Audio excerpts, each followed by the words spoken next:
आजकल लोग अपने बच्चों को दंड नहीं देते।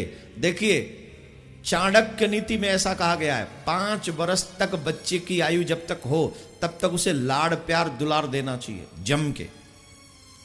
5 वर्ष के बाद 10 साल जो अगली हैं, 5 से 10 मतलब 15 साल तक गलती करने पर उसे दंड भी देना चाहिए। बिना ये सोचे समझे कि 1 है कि 2 है कि 4, उसे दंड नहीं दोगे तो आप उसको गलती दोबारा करने के लिए उकसा रहे हो, प्रेरित कर रहे हो कि आप दोबारा भी गलती करो, हम कुछ नहीं कहेंगे।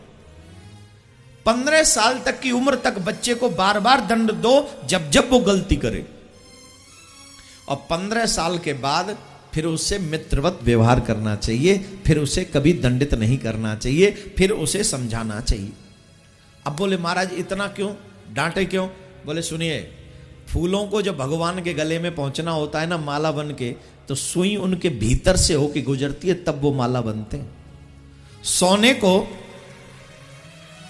बजा लो, बहुत कम बजाते हैं यहाँ के लोग, वो बड़े कंजूस है ना, ताली भी धीरे धीरे ही बजाएंगे, लग ना जाए।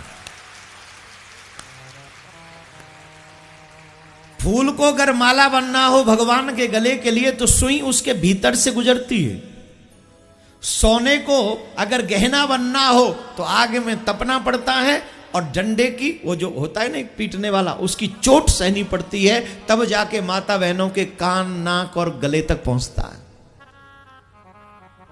और की तो बात छोड़िए, जिस पत्थर को अपनी पूजा करवाने का शौक है वो, उसे भी कई बार छेना हथौड़ियों से पिटना पड़ता है, उसके बाद मंदिर में जाकर पूजने का अधिकार उसे प्राप्त होता है। हमारे और आपके बच्चे क्यों बिगड़ रहे हैं? क्योंकि हम अपने बच्चों को दंड नहीं देते। हमारा वात्सल्य उमड़ता है, हमारी ममता उमड़ती है, हम उसके अपराधों को क्षमा करते चले जाते हैं, और आगे जाकर वो इतना बड़ा अपराधी बन जाता है कि आपके हाथ से निकल जाता है, फिर वो आपके हाथ में नहीं आता। और आज जितने भी बिगड़े हुए लोग हैं वो मां बाप की वजह से।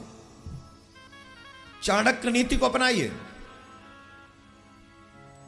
मैं दंड देने के लिए नहीं कह रहा कि उसको बहुत जोर से पीटो, नहीं, लेकिन दंड दो, उसे समझा दो कि आप गलत काम कर रहे हो, गलत आपको नहीं करने देना।